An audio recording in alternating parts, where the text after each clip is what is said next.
මෙලොව ඔබ දන්නා නොදන්නා සතුන් අතර භයානක සතුන් සිටිනවා. අප එවැනි දේ නොදැන එම සතුන් ළඟට යනවා.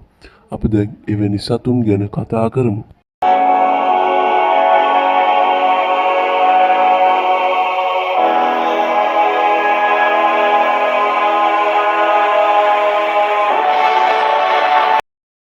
අංක 1 බොක්ස් ජෙලිෆිෂ් ලොව විෂ සහිත මුදු සත්වයන්ගෙන් එකකි. ඒ විෂ හෘදය ස්නායු පද්ධති සහ සමට ඉතා වේගයෙන් බලපායි. මේ නිසා මු භයානකම සතුන් අතරින් ප්‍රථම ස්ථානයට දමා තිබෙනවා.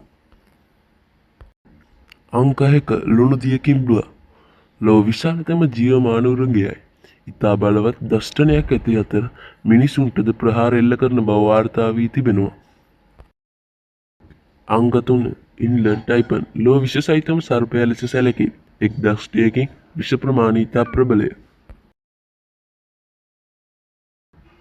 අංක 4 අප්‍රිකන් නලියා සාමාන්‍යයෙන් සංසුන් වුවද කෝපයට පත්වූ විට තම පැටවුන් ආරක්ෂා කරන්නට ඉතා භයානක විය හැක. මිනිසා මොහු ඉතා භයානක සතුන් අතර සිටිනවා. අංක 5 අප කවුරුත් දන්නා මදුරුවා කුඩා නමුත් මිනිස් මරණ වැඩිම සංඛ්‍යාවකට වක්‍රව හේතු වන සත්වය. මැලේරියා ඩෙංගු සහ වෙනත් රෝග පතුරුවයි. මිනිසා මොහුගෙන් ලෝභ. අංක 6 කේප් මීහරකා අප්‍රිකාවේ තාක්‍රමශීලී සත්වයෙකි. අනපේක්ෂිත ලෙස ප්‍රහාර එල්ල කළ ඇත. මිනිසා මොහු අප්‍රිකාවේ භයානක සතෙක් ලෙස සලකනවා.